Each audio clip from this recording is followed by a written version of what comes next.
Hello everyone, welcome to my YouTube channel. In our previous lecture, we have discussed what is web mining, what is the need of web mining, what are the challenges we face while we do web mining and different tools used for web mining. हमने ये सारी चीज़ें काफ़ी detail में discuss की थी. अगर आपने वो लेक्चर नहीं देखा है तो उस लेक्चर को एक बार ज़रूर देख लीजिएगा.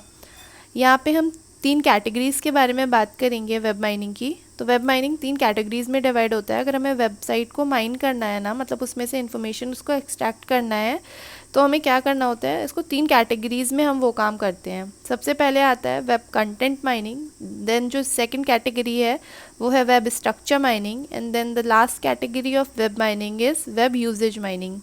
वेब कंटेंट माइनिंग में बेसिकली आपका जो भी वेबसाइट में कंटेंट होता है ना, हम उसको माइन करते हैं. लाइक कंटेंट क्या हो सकते हैं, या फिर तो कुछ डॉक्यूमेंट्स हो सकते हैं, मतलब टेक्सचुअल डेटा हो सकता है. देन आपका कुछ ऑडियो फाइल्स होती हैं या कुछ वीडियोज़ होते हैं, तो ये आपका सब कंटेंट में आता है, हम इसको माइन करते हैं. देन आपका जो दूसरा कैटेगरी है ना, वो है वेब स्ट्रक्चर माइनिंग. यहाँ पर क्या होता है, बेसिकली एक ट्री लाइक स्ट्रक्चर क्रिएट किया जाता है, मतलब हायरार्की ऑफ पेजेस होती हैं यहाँ पे. यहाँ हम हाइपरलिंक्स और टैग्स का यूज़ करते हैं. वेबसाइट का स्ट्रक्चर पता चलता है हमें कि हम कौन से पेज से कौन से पेज में नेविगेट कर रहे हैं. तो बेसिकली यहाँ पे नेविगेशन कैसे किया गया है ये पता चलता है, और यही होता है हमारा वेब स्ट्रक्चर माइनिंग.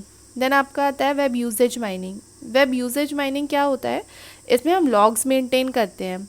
इससे पता क्या चलता है कि जो विजिटर है वो कौन से पेज को मैक्सिमम एक्सेस कर रहा है, या कौन से पेज पे वो बहुत ज़्यादा विजिट कर रहा है बार बार.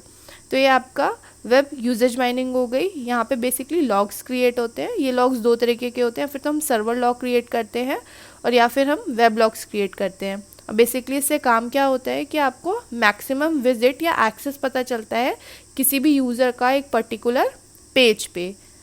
तो ये है आपकी कैटेगरीज ऑफ वेब माइनिंग.